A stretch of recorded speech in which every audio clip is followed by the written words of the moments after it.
Subhanahu wa ta'ala, karena zat yang paling agung, zat yang paling hebat hanyalah Allah Jalla Jalaluhu, yang menggerakkan kita datang di Masjid At-Ta'awun tidak lain dan tidak bukan ini karena digerakkan oleh Allah.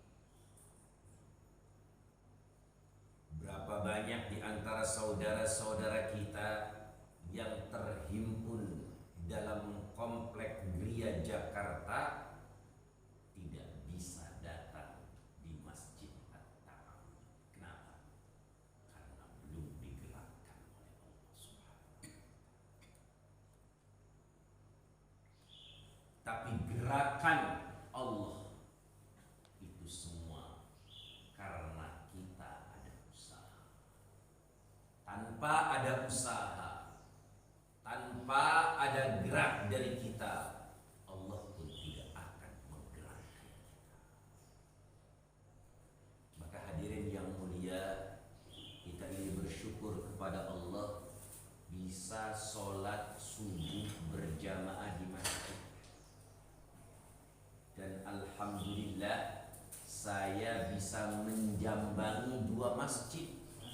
Pertama, sudah transit di masjid yang paling depan di Gria Jakarta. Maklum, di situ banyak orang tua dan di situ melakukan sholat tahajud berjamaah setiap malam Ahad. Saya bilang, Pak, apa benar ini Masjid At-Ta'awun? Benar. Tua. Maka saya bilang nama Ustadz Ali Mansur, udah saya bilang diparkirin di sini. Ini memang benar Masjid At-Ta'awun. Saya bisa ketemu dengan Ustadz Septa Chandra, bisa lagi makan di luar. Saya temui. Ini bukan Ustadz Septa Chandra ini, dia masih muda. Saya tanya, apa ini benar Masjid At-Ta'awun? Bukan Ustadz, ini bukan Masjid At-Ta'awun. Tapi inilah skenario Allah. Tapi inilah af'alullah. Tapi inilah perbuatan Allah supaya saya bisa menjambangi masjidnya Allah dan terlepas dari dakwahnya Rasulullah Sallallahu Alaihi Wasallam untuk menyampaikan kalimat La ilaha illallah. Berarti hari ini sudah menjambangi dua rumah Allah. Padahal niatnya cuma satu rumah Allah, tapi ini adalah kehendak Allah. Bapak bisa sholat subuh berjamaah di masjid ini. Bahkan sebelum sholat subuh melakukan sholat tahiyatul masjid. Setelah sholat tahiyatul masjid, kemudian melakukan lagi sholat sunnah qabliyah subuh, yang kata Rasulullah, rak'atai qablal fajri khairun minad dunya wa fiha. Siapa orang yang sholat 2 rakaat sebelum sholat fajar qabliyah subuh lebih baik daripada seluruh isi dunia. Artinya apa? Lebih baik daripada presiden, kekayaan, lebih baik daripada menteri dan anggota dewan yang tidak melakukan sholat 2 rakaat sebelum sholat subuh.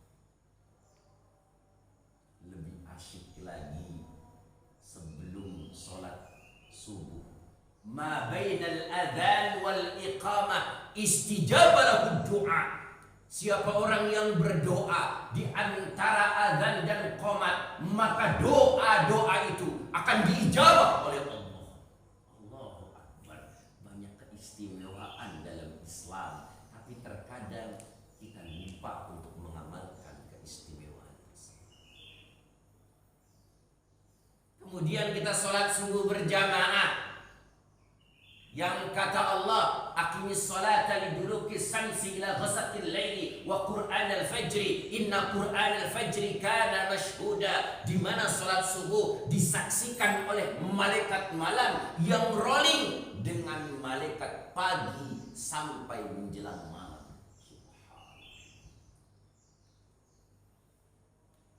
Duduk lagi di sini, Allahu Akbar, mendengarkan taklim yang kata Rasulullah, man ta'allama baban minal ilmi khairun min alfi raka'ah. Siapa orang yang belajar satu bab daripada ilmu lebih baik daripada sholat sunnah 1000 rakaat. Dalam riwayat lain mi'ah marrah, 100 rakaat. Karena nggak mungkin orang itu bisa sholat dalam sehari semalam 1000 rakaat. Tapi ingat, kalau Allah pasti akan terjadi.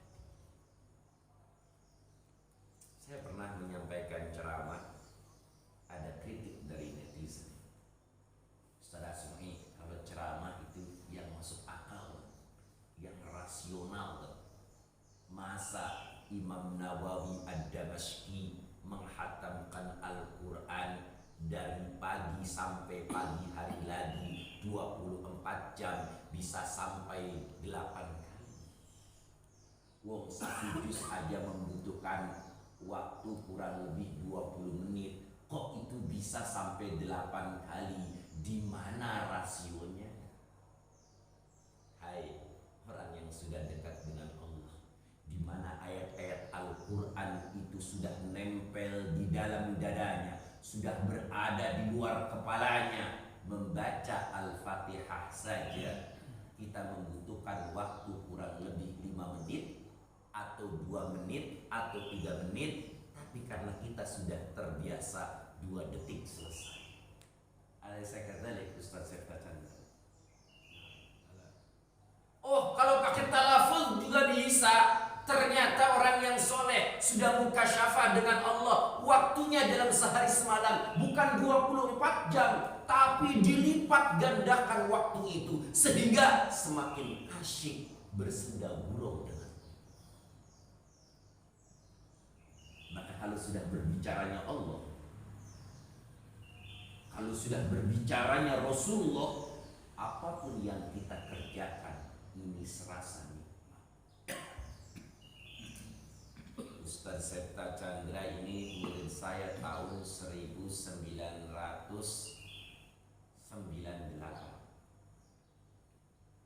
Allah pertemukan lagi sama saya tahun 2022. Sudah berapa tahun kita berpisah? 24 tahun. Yang dulunya Ustaz Sefta Chandra masih unyu-unyu, sekarang sudah pembantu rektor UMJ. Yang dulu waktu kecil masih nangis di depan saya, sekarang dia sudah bisa nangisin mahasiswa.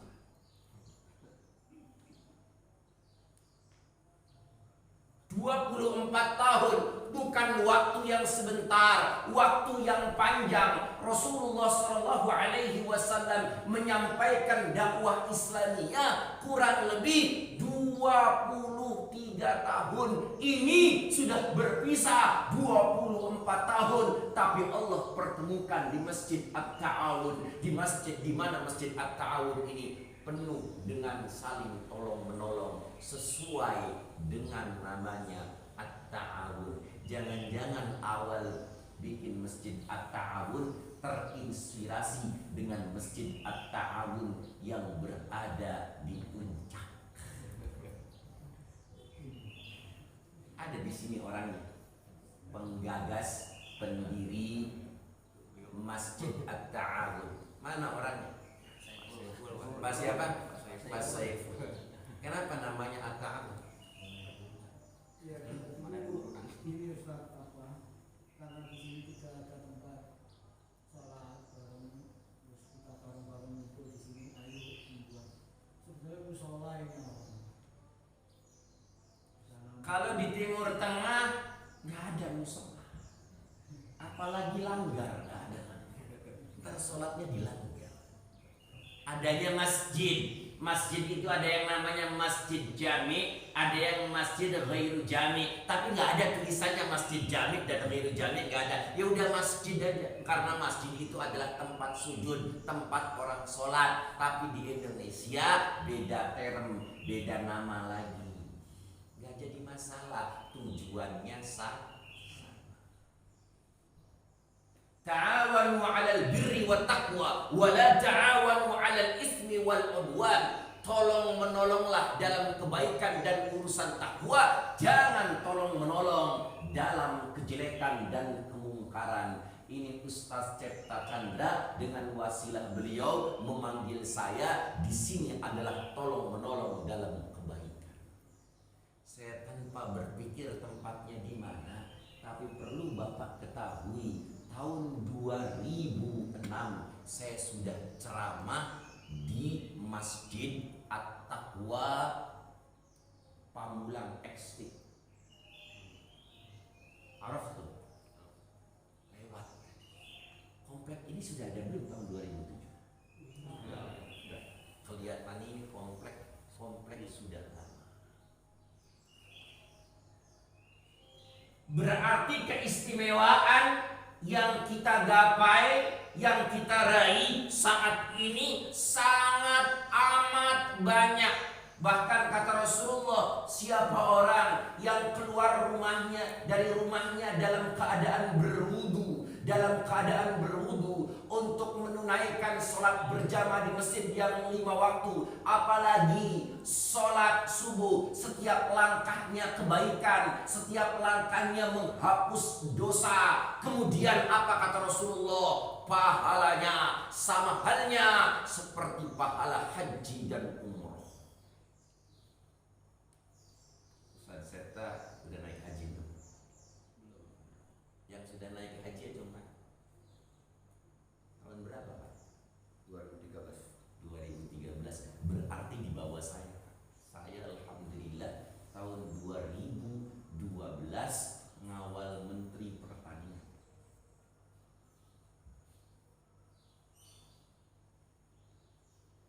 Haji di Jakarta daftar sekarang 25 tahun lagi ONH reguler. Kalau ONH plus kurang lebih 10 tahun lagi. Kalau pakai visa furoda atau visa ziarah itu bermasalah. Tapi kalau visa furoda nggak bermasalah, kurang lebih bayarnya 200 juta lebih. Ini datang ke masjid, sholat berjamaah 5 waktu, tahajjatin wa umratin, sama halnya seperti orang yang melakukan haji dan umrah. Kemudian kita nanti ditutup dengan sholat isyraq 1,5 jam dari subuh. Tadi subuhnya jam berapa? 4:38. Berarti nanti isyraqnya jam berapa? 1,5 jam. Kurang lebih 6:30. Maka tadi Ustaz Seta Chandra sudah sini tolong ditutup sampai jam 6. Nanti kita insya Allah ditutup jam 6, disambung tanya jawab sampai jam 6:20, baru kita melakukan sholat isyraq. Tapi pengajiannya saya tutup sampai jam 6. Boleh melakukan aktivitas lain, nanti kita menjelaskan saling tanya jawab terkait dengan masalah-masalah banyak. Saya ingat dengan hadis Nabi, khatibin nasa ala qadri uquli. Sampaikanlah sesuatu sesuai dengan daya nalar audiens. Lebih simpel lagi, sampaikan ajaran agama sesuai dengan kebutuhan umat, permasalahan umat. Maka kalau setiap orang saja di sini jamaah tanya sama saya satu pertanyaan, insya Allah kelar sampai jam setengah 7. Maka dalam pertemuan kali ini saya tidak menyampaikan sebuah judul tentang kajian agama, tapi saya ingin mengakomodir permasalahan umat di Masjid At-Ta'awun. Boleh bertanya, dimulai dari Ustadz Septa Chandra, nanti nanya satu-satu. Bisa saya jawab, ilmu saya mumpuni saya jawab, nggak bisa buat PR diselesaikan bareng-bareng atau dijawab oleh jamaah. Karena saya bukan orang hebat, tapi saya ini lagi didudukkan oleh Allah sebagai narasumber di Masjid At-Ta'awun. Padahal secara keilmuan mungkin saya paling bodoh di antara bapak-bapak.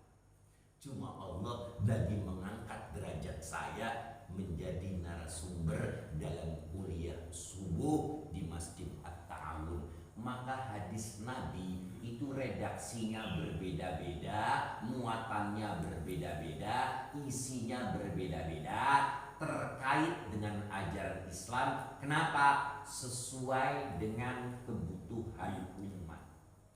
Kalau ada yang nanya kepada Nabi, ayu a'malin ahabbu indallah, pekerjaan apa yang dicintai oleh Allah, itu redaksinya berbeda-beda karena yang dihadapi juga orangnya berbeda-beda. Kalau orang yang sholatnya males, as-sholatu ala waktiha. Kalau orangnya bakhil pelit, as-sodaqah tudfa'ul bala, sodaqah menolak bala. Maka sesuai dengan kebutuhan dari audiens itu sendiri. Ada waktu setengah jam untuk tanya jawab dalam bingkaian majlis kuliah subuh Masjid At-Ta'awun. Tafadhol. Ayo boleh Ustaz. Ini sunnah Nabi, kalau kita taklim ini duduknya begini nih Pak. Sunnah Nabi. Ini katanya penghilang stroke. Ini kalau kuat sejam duduk begini, itu namanya nggak bermasalah. Tapi kalau duduk begini, iftirosh begini, hanya 10 menit bermasalah. Biasanya itu asam uratnya tinggi. Ini nggak semua orang yang duduk begini. Saya juga lagi belajar. Boleh ayo, mau bertanya? Silahkan.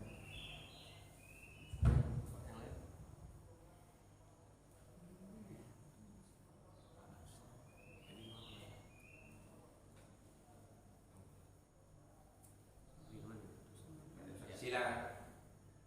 Kalau dalam saat bau berwuduk nih Ustaz, boleh gak kita nggak pakai baju? Berwudu tanpa berbusana. Ada lagi 3 pertanyaan. Sunnah Nabi. Ibu-ibu boleh Bu?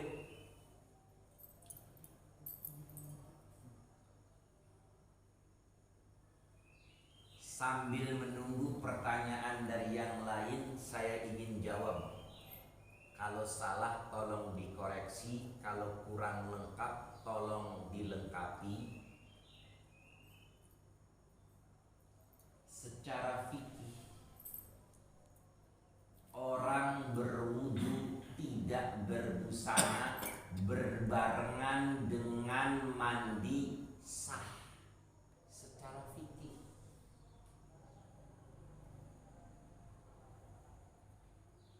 Tetapi secara kajian tasawuf, secara kajian etika, orang itu tidak bermoral di hadapan Allah. Itu orang wudu, itu namanya menghadap Allah. Wong menghadap Allah kok telanjang. Tapi secara fikih hukumnya diterima nggak oleh Allah? Diterima. Kualitasnya gimana? Kualitasnya berkurang. Kenapa?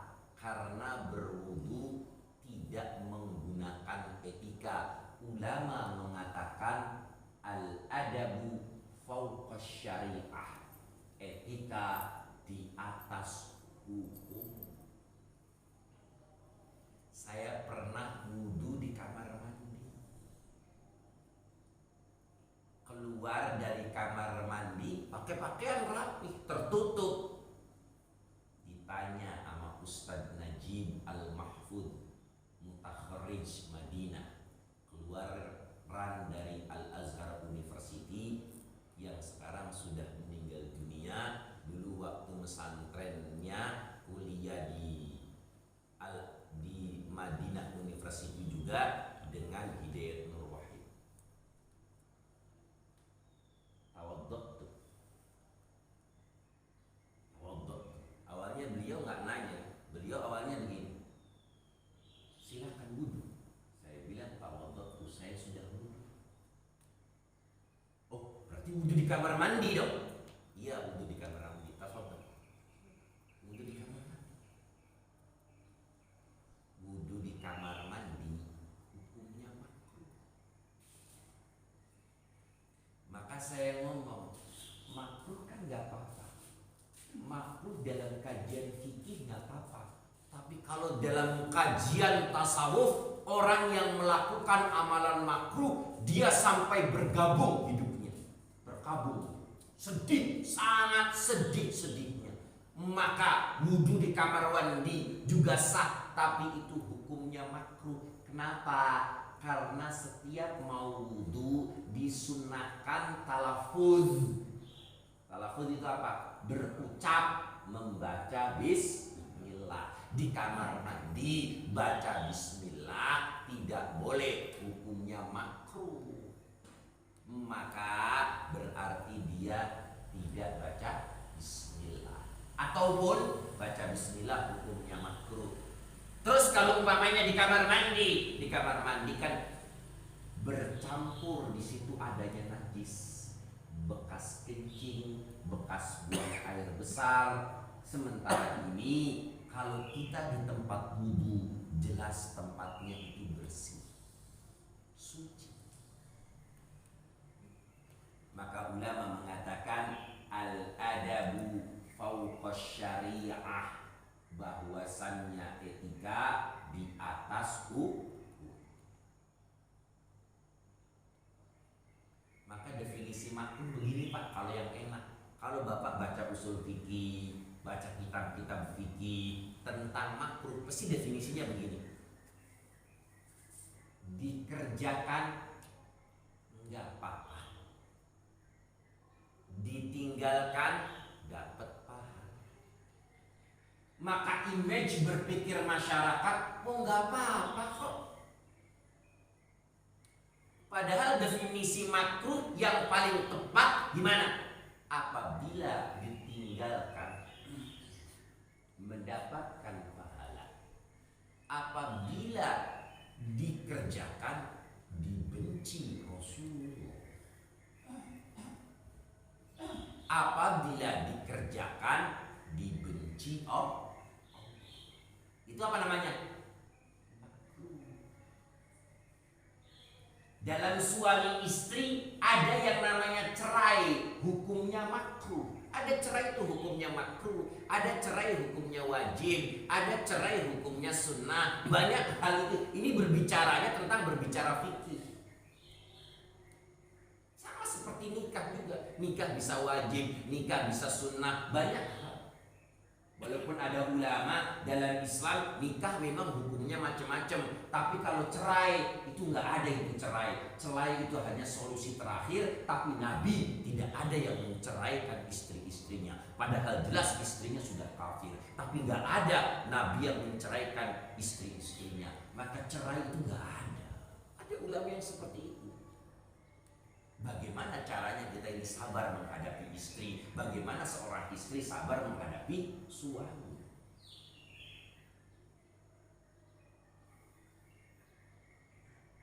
Mana sih cerai hukumnya makruh tadi?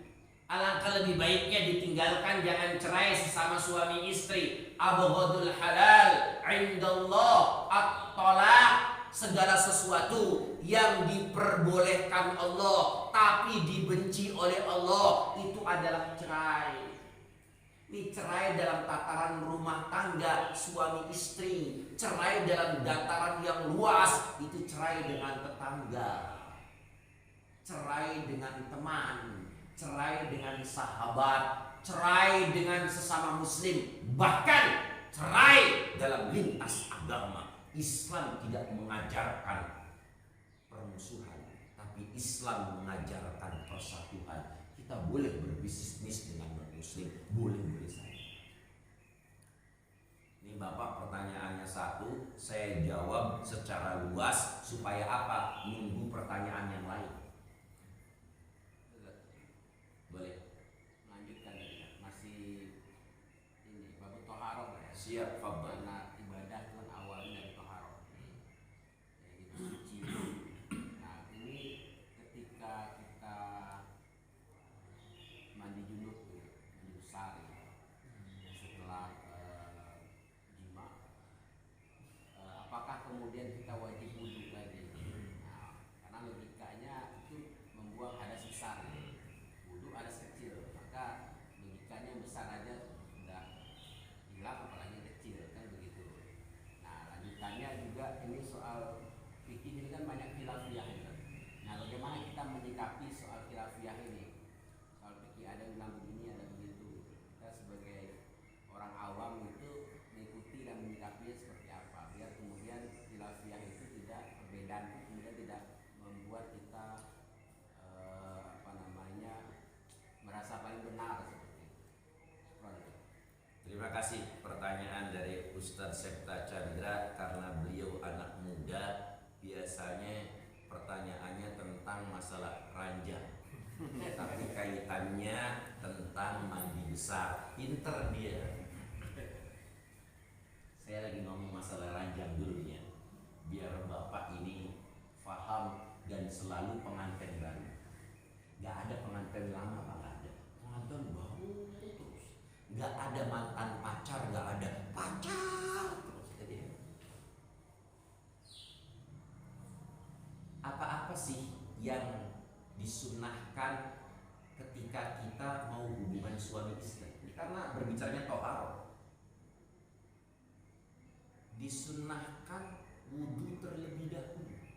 Mau hubungan suami istri, wudhu terlebih dahulu. Padahal ketika iltiqa, ketika adanya musafahah atau sentuhan antara suami istri, Imam Syafi'i mengatakan batal wudhunya, tapi disuruh wudhu.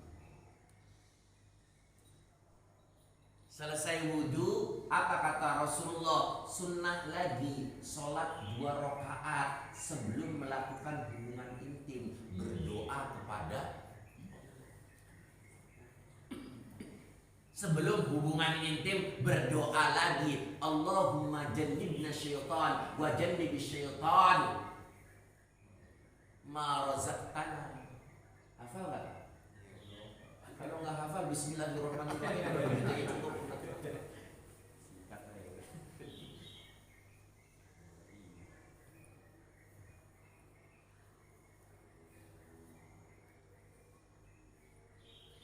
Maka kalau orang hubungan intim didasari dengan sunnah-sunnah Nabi, maka orang tersebut dinaungi oleh Allah Subhanahu wa ta'ala. Tetapi apabila dia mengabaikan sunnah-sunnah Nabi, maka setan ikut di dalamnya. Makanya gak aneh kalau ada anak susah diatur, jangan-jangan waktu bikinnya itu bertentangan dengan sunnah.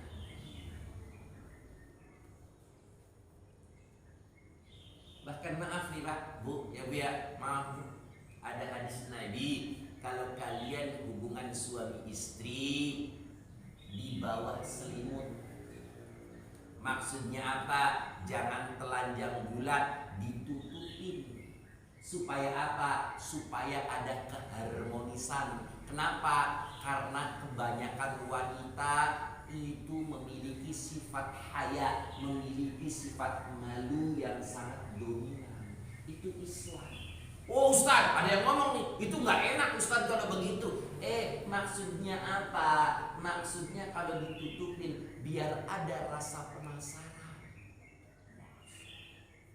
Makanya Sayyidina Ali karamallahu wajhah seumur hidupnya itu gak pernah melihat kemaluannya, maka dapat gelar karramallahu wajhah, Allah muliakan mukanya. Itu seumur hidupnya. Maka ulama mengatakan hukumnya makruh melihat alat kelamin yang bukan punyanya. Berarti kalau suami istri kan bukan punyanya. Berarti suami melihat istri, istri melihat suami, itu alat kelamin walaupun sudah halal, hukumnya makruh. Apalagi yang enggak halal, Ustaz.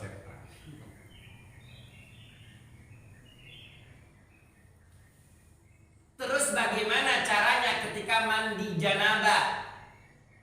Apakah ketika selesai mandi janabah tidak perlu wudhu lagi? Karena wudhu itu membersihkan hadas kecil, janabah membersihkan hadas besar. Wong, hadas besarnya sudah bersih, ngapain bersihin hadas kecil lagi? Benar Ustaz? Caranya menurut Imam Syafi'i terdapat di dalam kitab Kifayatul Akhyar, sebelum mandi besar dicuci dulu kelaminnya supaya nanti kalau selesai mandi janabah tangan ini tidak menyentuh kelamin depan, kelamin belakang, berarti 2 lubang kumulai. Dan sunnah sebelum mandi janabah itu wudhu terlebih dahulu, baru wudhu. Tapi ulama mengatakan takut nanti tangannya pergi kemana-mana, habis mandi janabah wudhu lagi. Ini apa namanya? Ihtiyat. Ini apa namanya? Warning, perhatian lebih baik. Seperti kita umpamanya sudah wudhu, kemudian wudhu lagi, boleh. Itu apa namanya? Tajdidul wudhu. Padahal para sahabat sholat subuhnya dengan wudhu sholat isya. Berarti kagak tidur. Kalau seandainya tidur, duduknya benar. Jangan sampai, maaf, lubang kubur itu terangkat. Dan orangnya, maaf, kalau gemuk nggak boleh, karena gemuk itu biasanya duburnya agak lebih naik di atas. Itu orang yang ramping.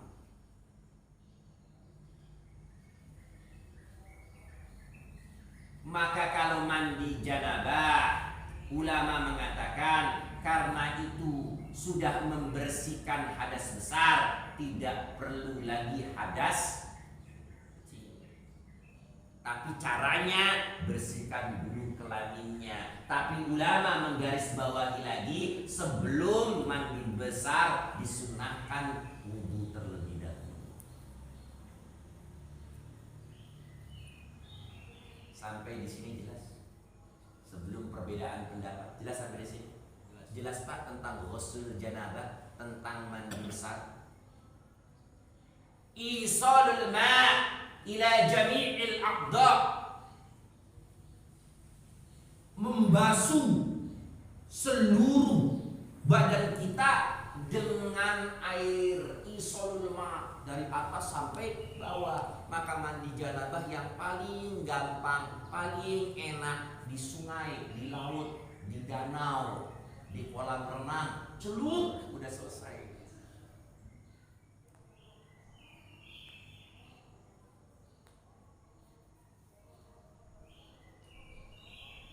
Mandi janabah membersihkan seluruh hadas besar, wudhu membersihkan hadas kecil. Imam Syafi'i ada teori namanya ma'ul musta'mal, air yang suci tapi tidak menyucikan. Air tersebut adalah air bekas wudhu. Ini hanya Imam Syafi'i. Imam Hanafi, Imam Maliki tidak menggunakan hal ini. Kenapa? Kalau berbicara ini kenapa? Karena Imam Syafi'i pernah melihat ada orang wudhu, airnya awalnya jernih, selesai buat air wudhu, airnya menjadi coklat dan kotor. Kenapa? ternyata air wudhu yang ia pakai membersihkan dosa-dosa yang ada di dalam anggota wudhu. Ini sulit Pak, kalau dirasionalkan sulit. Tapi Imam Syafi'i ini Masya Allah waliyun min awliyaillah. Dan Imam Syafi'i ini gak pernah mengatakan dirinya paling hebat. Kalau seandainya ada hadis yang dijadikan sandar buat pendapatku, buat fatwaku, lebih rendah daripada imam-imam sebelumku dan sesudahku, ambil yang lebih kuat. Maka ulama mengatakan ikhtilafu ummati rahmah, perbedaan umatku adalah kasih sayang. Ini bukan hadis, ini perkataan ulama. Kalau dicari hadis tuh nggak akan hadis, nggak akan ketemu. Ikhtilafu ummati rahmah, perbedaan umatku menjadi kasih sayang. Saya di sini selalu aja. Kenapa saya disuruh jadi imam nggak mau Ustaz Ali Mansur tadi? Karena sini bukan tempat saya. Saya nggak tahu ada bismillahnya enggak, ada kunutnya enggak. Saya nggak mau kecuali dipaksa banget. Dipaksa pun saya nanya, di sini nanti ada bismillah. Bismillahnya zahar atau bismillahnya siron? Bismillahnya itu dengan suara yang keras atau suara yang pelan? Kemudian ada kunut enggak? Ada zikir zahar enggak? Pasti akan saya tanyakan. Tapi sebaik-baiknya jadi imam orang ketempatan, bukan orang yang datang walaupun hafal Quran 30 juz enggak.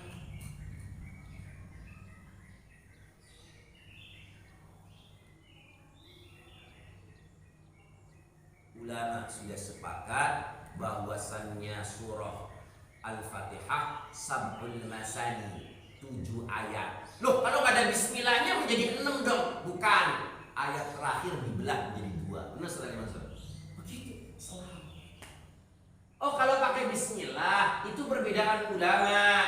Ada yang bismillahnya yang penting kedengaran dalam telinganya, ada yang memang kedengaran makmum tapi nggak luas. Biarin itu ikhtilaf, itu perbedaan. Ada kaidah al-ukhuwah fawqa syariah. Saya belum tahu rujukannya, tapi karena saya pernah menyelesaikan waris nggak selesai-selesai, maka saya keluarkan itu kaidah fikih. Tapi saya belum tahu tuh Ustaz Ali Mansur rujukannya dari mana. Al-ukhuwah fawqa syariah, persatuan di atas hukum. Penting Pak, persatuan itu penting. Maka kalau masjid yang baik, sholat tarawih, ada yang suka 11 rakaat dengan witir, ada yang suka 23 dengan witir, diadain 2. Biar apa? Biar ada persatuan. Jangan ngomong ini masjid At-Ta'awun, gua yang bangun, gua yang bayar, tanah milik gua. Apa kata gua? Lu repot, udah begitu repot.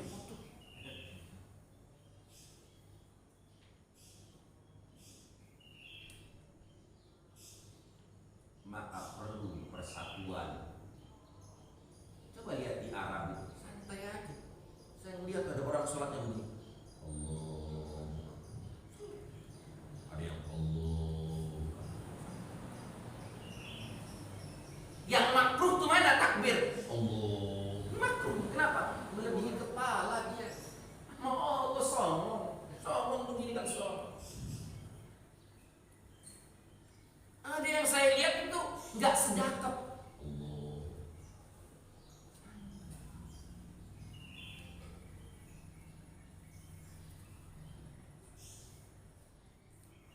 Saya contohin. Ini banyak orang nggak menyampaikan. Saya sendiri juga kadang-kadang sering lupa. Kalau ini nggak ada ikhtilaf, saya nggak pernah pertemuan ikhtilaf tentang siwak. Hadisnya sahih. Laula an asyqa ala ummati la amartuhum bisiwak 'inda kulli sholatin. Seandainya tidak membebani umatku, niscaya akan aku wajibkan pakai siwak setiap mau sholat. Maka siwak ini nggak bisa digantikan dengan yang lain kecuali darurat. Rasulullah nggak mau tidur kalau nggak pakai siwak. Rasulullah nggak mau tidur kalau di sampingnya nggak ada siwak. Ini pahalanya ya Rabbana. Tadi hadis yang saya sitir di depan. Man tamassaka bisunnati 'inda fasadi ummati falahu ajru mi'a syahid. Siapa orang yang berpegang teguh terhadap sunnahku, di mana sunnah itu sudah diporak-porandakan oleh umatku, jarang yang melakukan, seperti siwak ini. Apa kata Rasulullah? Mendapatkan pahala 100 orang mati syahid. Kan dia betul. Tapi maaf nih, kalau saya kumpulin di sini yang pakai siwak, yang bawa siwak mana orang? Hanya saya. Bukan saya paling hebat. Ini saya usahain nih. Ini siwak kadang-kadang kalau malam dicuri.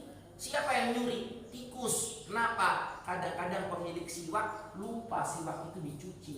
Maka siwak itu sunnahnya setelah dipakai kemudian sholat selesai itu dicuci. Kalau sholatnya berokat-rokat terus dipakai sendiri, udah selesai sholat dicuci supaya apa? Nggak bau. Kalau bau itu yang namanya tikus seneng dia. Maka ada perbedaan mazhab itu santai aja. Saya lihat tadi Ustaz Septa Chandra, Bismillah kedengeran di telinganya sendiri, santai aja. Nggak saya colek, udah biarin aja. Habis itu yang dibaca surah Ar-Rahman nggak sampai selesai, bagusnya sampai selesai, tapi nggak sampai selesai juga nggak jadi masalah. Supaya apa? Memperkenalkan kepada umat ada loh Al-Quran itu surah Ar-Rahman. Jangan ini yang dibaca sabihis terus, nggak jadi masalah. Dijadikan di situ maslahat yang terbesar. Habis itu digabung lagi surah Al-Waqiah, nggak jadi masalah. Ar-Rahman surat pengantin. Kenapa surat pengantin? Itu supaya orang tuh banyak bersyukur kepada Allah. Sepertiga daripada surat Ar-Rahman pertanyaan dari Allah. Fa bi ayyi ala'i rabbikuma tukadziban? Nikmat-nikmat mana lagi yang engkau dustakan? Salah satunya nikmat persatuan. Kalau orang bercerai-berai itu berarti dia nggak menikmati persatuan. Suami istri dikatain suami istri karena bersatu lawan jenis. Kalau bukan lawan jenis itu bukan suami istri, namanya LGBT. Ya, karena bukan suami istri. Bukan.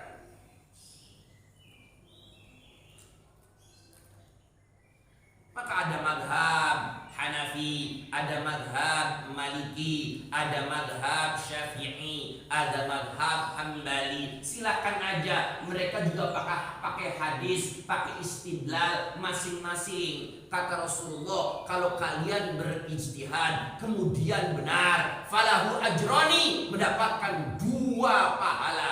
Falahu akhta wa in akhta, manakala engkau berijtihad itu salah, falahu ajrun wahid, engkau akan mendapatkan 1 pahala. Berarti dapat pahala semua. Nawaqidul wudu, hal-hal yang membatalkan wudu, salah satunya menurut Imam Syafi'i bersentuhan antara laki-laki dan perempuan, termasuk sama istri. Ayatnya sama tapi pemahamannya berbeda. Lamastumun nisa, lamasa kan artinya berpegangan. Kalau Imam Syafi'i itu berpegangan maksudnya berpegangan. Tapi kalau menurut Imam Hanafi, menurut Imam Ahmad bin Hanbal, lamasa artinya jima, hubungan intim suami istri, ketemunya 2 khitanan. Lebih rigid lagi menurut madhab Maliki, itu maksudnya lamasa sentuhan, tapi sentuhannya yang pakai syahwat, ada ser. Bisyahwah yubtilul wudu, wa amma bi ghairi syahwah la yubtilul wudu. Pakai syahwat batal wudunya, enggak pakai syahwat enggak apa-apa. Tapi ingat, kalau kita berpindah madhab itu dari mulai wudunya, cara madhabnya madhab yang kita anut. Ini biar paham Bapak, kalau umroh, kalau haji, tawaf itu dipastikan pakai madhabnya Imam Maliki. Kalau pakai mazhabnya Imam Syafi'i itu nggak selesai-selesai. Maka wudhunya harus pakai mazhab Imam Maliki. Gimana? Membasuh sebagian kepala minimal setengah. Ini menurut mazhab siapa nih? Lebih bagus lagi full. Kalau Imam Syafi'i kan boleh siangnya 3. Di sini boleh kalau orang yang masih suka pakai rambut jambul. Ya jadi masalah. Maka setiap madhab itu pasti berbeda, dan setiap berbeda mekanisme caranya dari awalnya juga pasti berbeda, dan biasanya ada yang sulit dan ada yang rigid, ada yang susah. Itu begitu.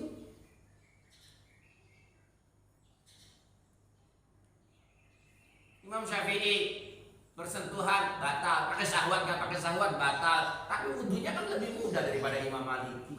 Selalu santai.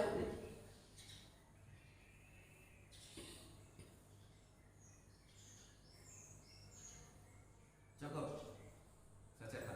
Satu lagi nanya. Boleh. Mau 1 boleh, 2 boleh, 3 boleh, mau WhatsApp boleh. Silakan aja, bismillah. Assalamualaikum warahmatullahi wabarakatuh. Assalamualaikum. Ini sebenarnya urusan mamalah ya. Kita kan hidup bermasyarakat. Yep. Kita bertetangga oleh satu komplek kayak gini. Ini ada kaitan fikihnya juga. Tetangga kita punya anjing, samping rumah lah, sebenarnya samping rumah, suka menggonggong. Kan kita tahu bahwasanya malaikat tidak bakal masuk kalau ada anjing di rumah itu. Tapi dalam satu komplek itu kan, walaupun kita nggak pelihara, sebelah kita mungkin atau depan kita mungkin punya anjing. Satu sisi itu secara pribadi juga mengganggu, menggonggong gitu ya. Di sisi lain juga secara ibadah, kita khawatirnya, kita khawatir bagaimana menyikapinya dan bagaimana juga hukumnya seperti itu. Apakah kita juga bagian dari yang tidak mendapatkan berkah karena malaikat tidak mau masuk karena ada anjing? Itu yang pertama. Yang kedua terkait dengan ini masalah tadi yang LGBT tadi. Kita tahu bahwasanya di Indonesia khususnya atau secara internasional itu kayak semacam udah doktrinasi atau kesengajaan bahwa masyarakat dibikin terjerumus ke sana. Zaman Nabi Lut itu dihukum, diazab, ada musibah. Kalau di kita tahu nih di lingkungan kita atau mungkin tempat kita biasa berinteraksi, kita tahu ada orang yang golongan itu. Bagaimana perlakuan kita terhadap mereka? Satu sisi Allah aja mengazab gitu loh. Apa kita harus sabar? Kamu salah, harusnya kamu dihajar, kamu mungkin dihukum. Satu sisi pemerintah kita baru bikin kayak UU. Seperti apa perlakuan kita juga? Itu saya terima kasih. Assalamualaikum. Waalaikumsalam warahmatullahi wabarakatuh. Pengen saya jawab dari bawah. LGBT saudara kita. Kita harus punya prinsip bagaimana caranya iblis masuk Islam. Padahal nggak mungkin Pak iblis masuk Islam tuh. Wong iblis sudah dikatakan kata Allah akan masuk neraka selama-lamanya. Terus bagaimana dengan fenomena LGBT? Kita harus dakwah. Jangan sampai kita memarginalkan mereka. Oh ente LGBT semakin berkembang dia. Kita temani, kita dakwahi, tapi kita mewarnai mereka, jangan mereka yang mewarnai kita. Kalau orang mengatakan Anda LGBT neraka, memang Allah ciptakan ada surga, ada neraka. Kalau orang soleh semua, soleha semua, ahli ibadah semua, ahli dakwah semua, masuk surga semua, lu ngapain nyiptain neraka nih? Perlu neraka juga ada tempatnya. Punya istri baik semua, punya istri taat terus, ngapain itu suami? Perlu ada ulah, perlu ada dosa. Maka orang dosa itu penting. Kalau saya ngomong begini di YouTube nih, dipotong masuk TikTok, dosa itu penting. Wow, saya ini dihujam habis-habis saya ini. Bener Pak. Tapi perlu perlu pengobat daripada dosa. Apa? Tobat. Ada kita ini di sini karena ada dosa. Kalau nggak ada dosa, nggak ada kita, men. Pak siapa namanya, Pak? Imam. Pak Imam. Nggak ada Pak Imam, nggak ada. Dosanya siapa? Dosanya Nabi Adam dan Siti Hawa. Coba nggak berdosa, nggak ada kita. Dosa itu penting. Ada orang maksiat itu penting, tapi harus tegak dakwah di situ. Dakwah itu harus, tapi kesuksesan dakwah orang itu ikut kita bukan harus.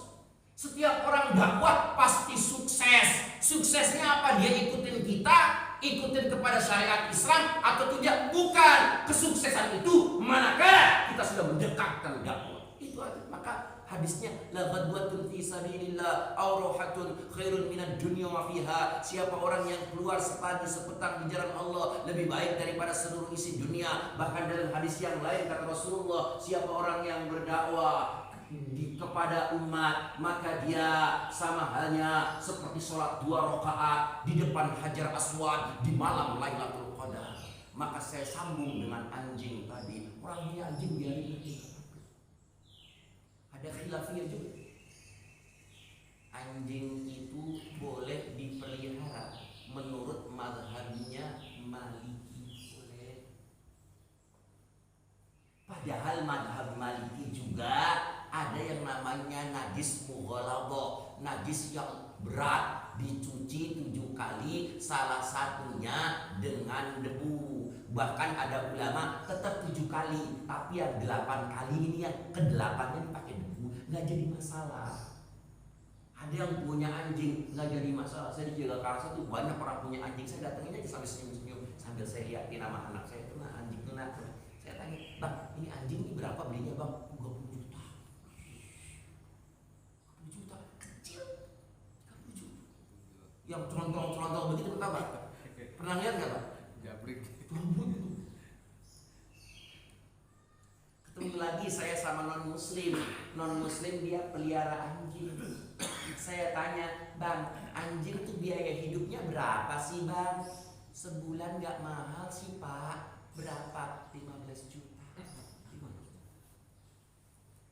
Bapak punya anjingnya berapa? 4. Terus yang dikasih makan anjing bisa sampai 15 juta tuh gimana bang? Anak saya, anjing saya biar sehat, saya nggak mau tuh ngasih makannya ayam boiler, saya ngasih ayam kampung.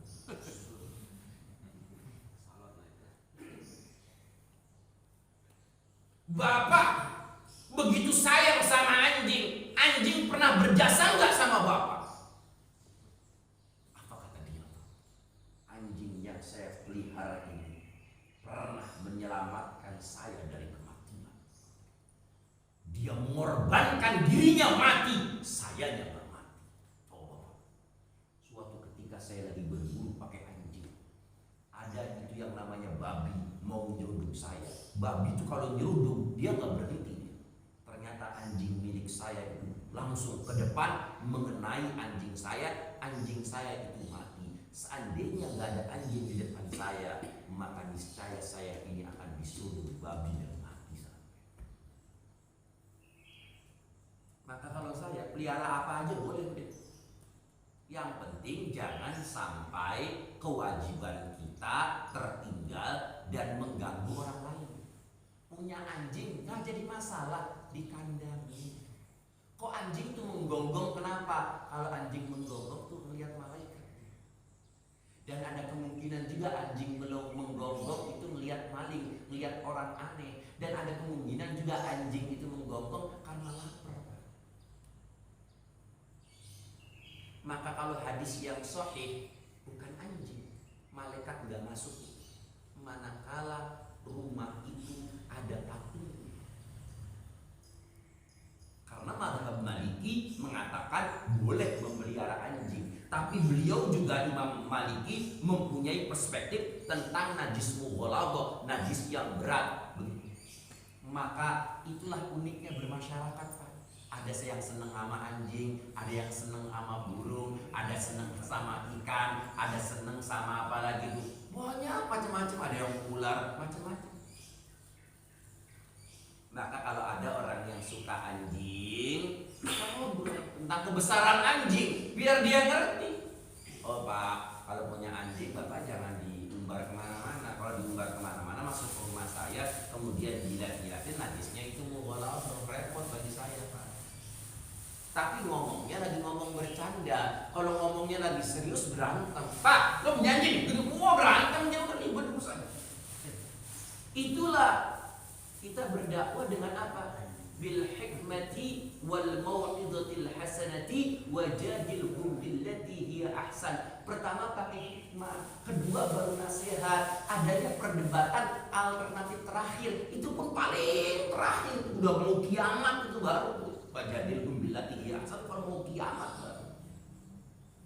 Maka kata Profesor Dr. Amin Suma, dekan Fakultas Syariah dulu, sekarang udah mantan, masih hidup dia ya. Yang anaknya banyak, 13 atau berapa. Pernah juga saya lamar anaknya dulu, dia ketawa-ketawa. Saya orangnya lama dosen, biasa bercanda-canda juga. Anak saya masih kecil, Pak Ustaz gitu ya. Biasa aja canda. Apa kata beliau?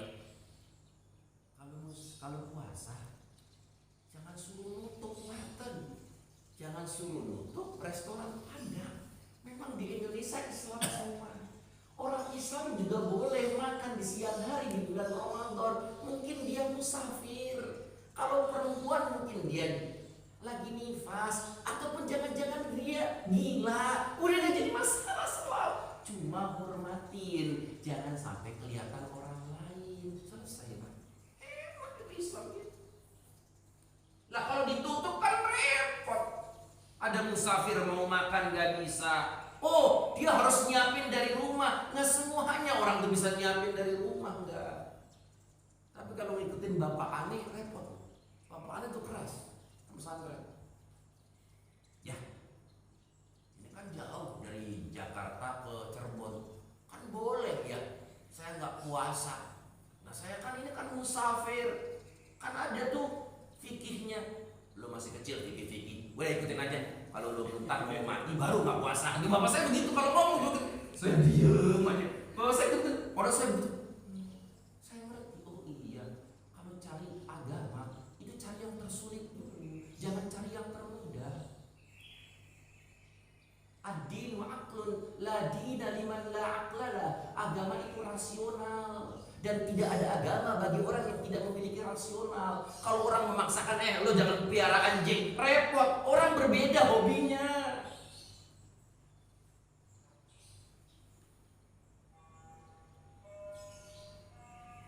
Cukup Pak.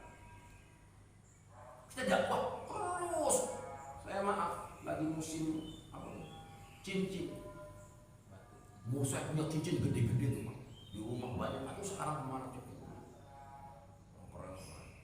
Kalau saya malam keliling dakwah cincin, itu preman saya giniin, diem aja dia nggak marah Pak. Kenapa ada cincinnya? Ini tahu cincinnya gitu ya sedok. Saya cincin lebih gede nih Pak. Saya bilang, oh iya juga Pak Ustaz. Dia ketawa-ketawa gitu. Saya gini itu preman. Saya tanya apa aja? Ada yang mau ditanyakan lagi? Boleh silakan. Saya pernah nonton kajian di YouTube Ustaz, dari salah satu ulama mengatakan kalau orang yang berutang itu mempunyai utang karena tidak boleh bersedekah sampai dengan utangnya dibayar. Nah, sekarang pertanyaan begini, kalau orang itu berutang, utangnya banyak, dia belum mampu, katakanlah utang di KPR dalam tempo 5 tahun atau 10 tahun, atau berutang dengan tetangga atau teman, minta tempo 5 bulan atau 10 bulan. Nah, selama tempo dia ingin membayar utang kepada teman atau ke bank itu, dia kan misalnya ingin bersedekah sesuai dengan kemampuan dia, misalkan masuk ke terowongan masjid 5.000, 10.000, atau bersedekah kepada pengemis sesuai dengan kemampuannya. Pastinya orang yang bersedekah itu kan pasti berharap dengan sedekahnya itu mungkin dimudahkan segala urusannya. Nah, tapi ulama ini mengatakan tidak boleh sampai kamu membayar utang itu kewajiban. Nah, sekarang itu gimana Ustaz? Bapak belajar di YouTube ketemu ulamanya, tanya jawab atau enggak? Dia tidak tanya jawab. Wah itu permasalahannya kalau belajar di YouTube tuh begitu karena nggak ada tanya jawab. Cuma begini Ustaz, di YouTube itu memang tidak ada interaksi tanya jawab. Cuma dia menjawab dari secari kertas. Iya, saya paham. Saya lagi ngomong begini Pak. Maka sunnah Nabi kalau belajar tuh jelas begini. Nanti tuh isi ceramah saya tadi tuh kalau dipotong-potong pakai TikTok tuh, itu viral dan membahayakan umat. ribut umat nanti. Saya makanya jangan dipotong-potong.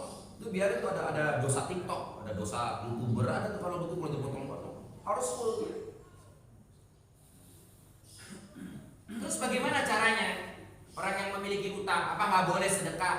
Kata Rasulullah, orang yang paling miskin yang ada di dunia ini orang yang memiliki utang.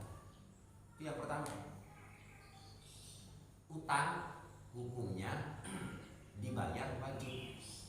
Sodakoh hukumnya sunnah. Zakat hukumnya wajib.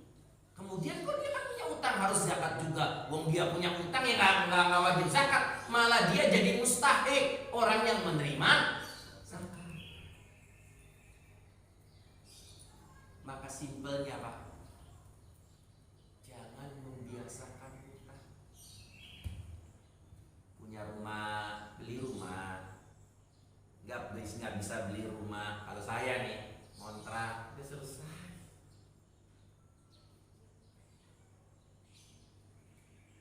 Karena maaf, orang yang punya utang mau membela agama Allah itu hukumnya sunnah dengan sedekah, harus diselesaikan dulu utangnya dia. Dan biasanya maaf, orang yang banyak utang itu orang yang hidupnya banyak perhitungan. Saya kalau sedekah begini, ngomong utang belum bayar begini.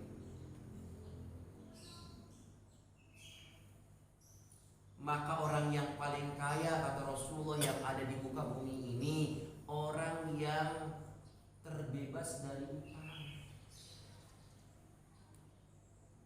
Ustaz, kalau nggak utang, nggak kredit mobil, nggak kredit rumah, nggak punya rumah, kata siapa?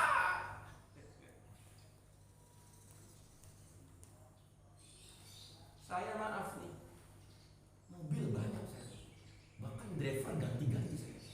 Maksud saya, gimana caranya saya bisa driver? Oh, Masya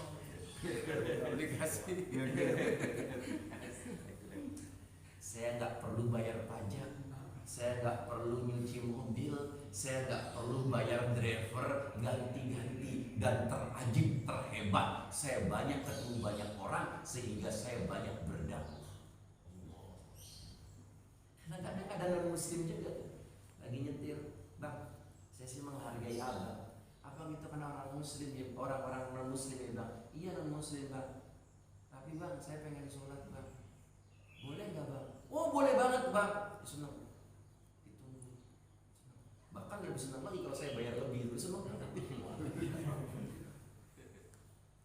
Hidup itu simpel Pak. Wong kata Allah, "May yattaqillaha yaj'al lahu makhraja wa yarzuqhu min haitsu la yahtasib." Siapa orang yang bertakwa kepada Allah, niscaya Allah akan bukakan jalan dan Allah kasih rezeki yang disangka-sangka. Seperti Bapak enggak pernah berpikir makan, tapi makanan sudah ada di situ.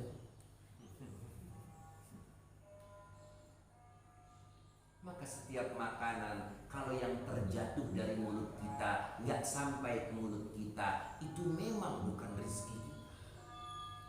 Pernah Bapak makan jatuh Pak? Itu memang bukan rezeki kita. Allah bukan rezeki kita. Allah memberikan rezeki itu kepada seluruh makhluk Allah, termasuk makhluk melata, termasuk bakteri. Maka biarin ada makanan yang dibuang, nggak jadi masalah. Kenapa? Itu bakteri juga butuh hidup. Kalau begitu udah ngajinya ngaji langit ya, udah ngajinya langit ya, udah ngajinya langit.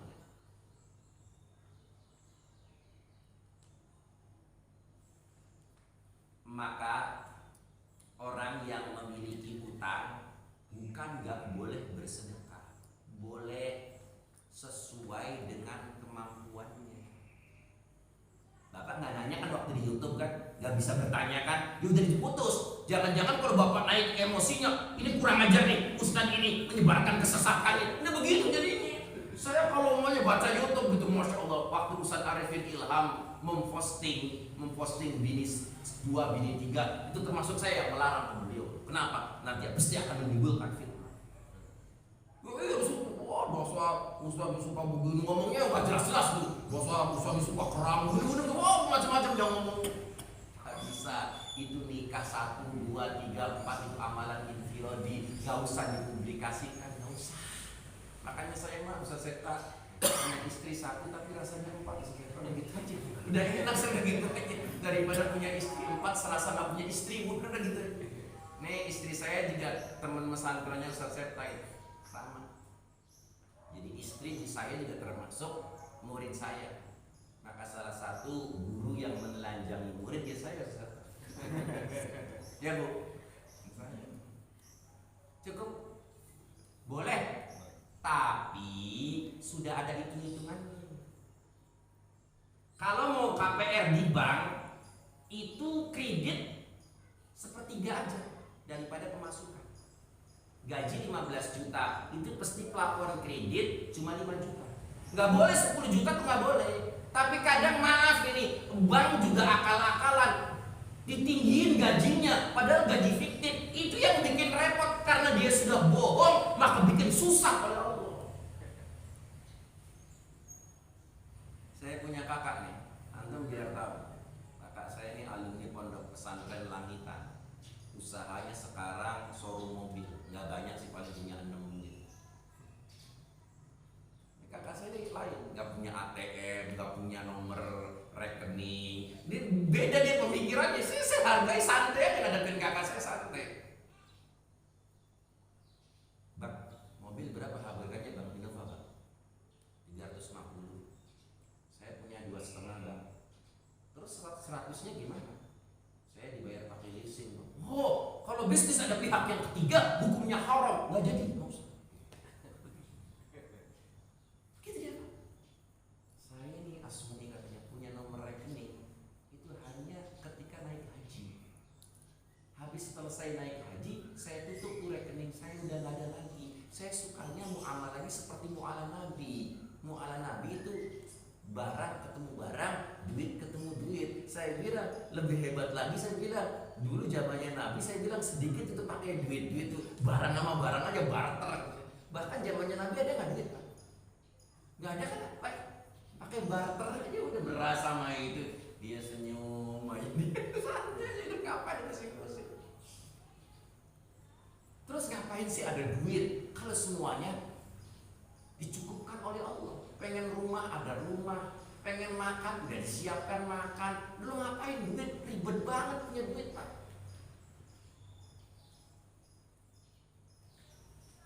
Tapi kan Ustaz ada ulama yang ngomong begini, al-fulus tuhsin nufus bidunil fulus manfus wa amma bil fulus wa fulus. Siapa orang yang punya duit dia naik derajatnya, siapa orang yang nggak punya duit hidupnya susah, katanya begitu. Ya memang saya bilang ada kaidah Arab, saya menjaga Arab mengatakan in zada mali fullani wa in qalla mali fala hillun yusahibuni. Jikalau abang punya uang abang disayang, jikalau abang tak punya uang abang ditendang. Tapi nggak semuanya orang tuh begitu, kata saya. Bilal bin Rabah miskin, ya saudari, miskin. Bahkan dikatakan sahabat Rasulullah yang paling miskin ya Bilal bin Rabah. Menjadi budak, dibeli, hitam. Saya ketemu dengan keturunan Bilal bin Rabah. Keturunannya itu ada di mana? Afrika Selatan. Waktu saya dakwah di India, itu kalau tidur sama saya Pak, yang kelihatan maaf, gigi sama bajunya aja, muka rambut tengah kelihatan. Tapi apa yang terjadi dengan Bilal bin Rabah? Saya tanya, Ustaz, apa yang terjadi dengan Bilal bin Rabah?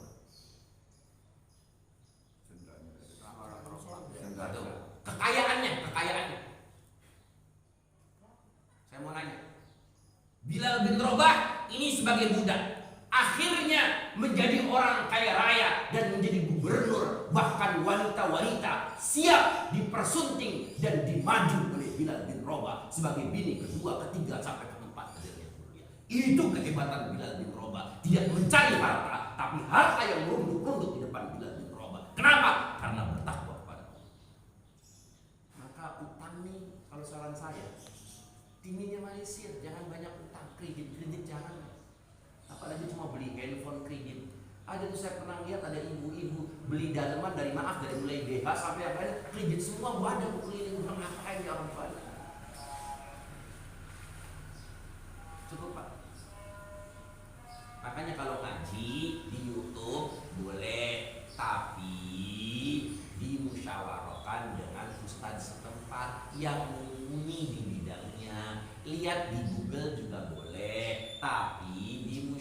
tenggorokan. Terus bagi orang yang ilmunya minim, alangkah lebih baiknya jangan lihat. Karena melihat komentar nanti kagak jelas lagi, itu kagak jelas. Makanan yang dihasilkan dari tahlilan itu lebih najis daripada babi dan anjing. Kenapa? Karena itu tahlilan bid'ah, tidak dicontohkan oleh Nabi. Masya Allah. Sahabat Nabi yang pertama kali melakukan bid'ah siapa bu? Siapa bu? Bilal bin Rabah. Bilal bin Rabah, sahabat Nabi yang pertama kali melakukan bid'ah. Apa? Sholat tahsinul wudu itu. Tapi setelah Rasulullah tahu, Rasulullah juga melakukan sholat tahsinul wudu. Gara-gara apa? Sandalnya Bilal, bakiyahnya Bilal masuk surga sebelum Bilal meninggal dunia. Selesai Pak, dunia itu selesai kalau kita legowo, hatinya selesai. Lu presiden ribut, sebentar lagi pilpres ini ribut lagi. Presiden itu nggak boleh ceramah, tujuin enggak. Presidennya siapa aja, kita mau tetap jadi rakyat. Cukup. Subhanakallahumma bihamdika asyhadu an la ilaha illa anta astaghfiruka wa atubu ilaik. Wassalamualaikum warahmatullahi wabarakatuh. Waalaikumsalam. Bisa langsung sholat isyraq. Kalau madhabnya Syafi'i 4 rakaat 2 kali salam. Madhabnya Hanafi. Kalau madhabnya Syafi'i 2 rakaat. Selesai. Aman.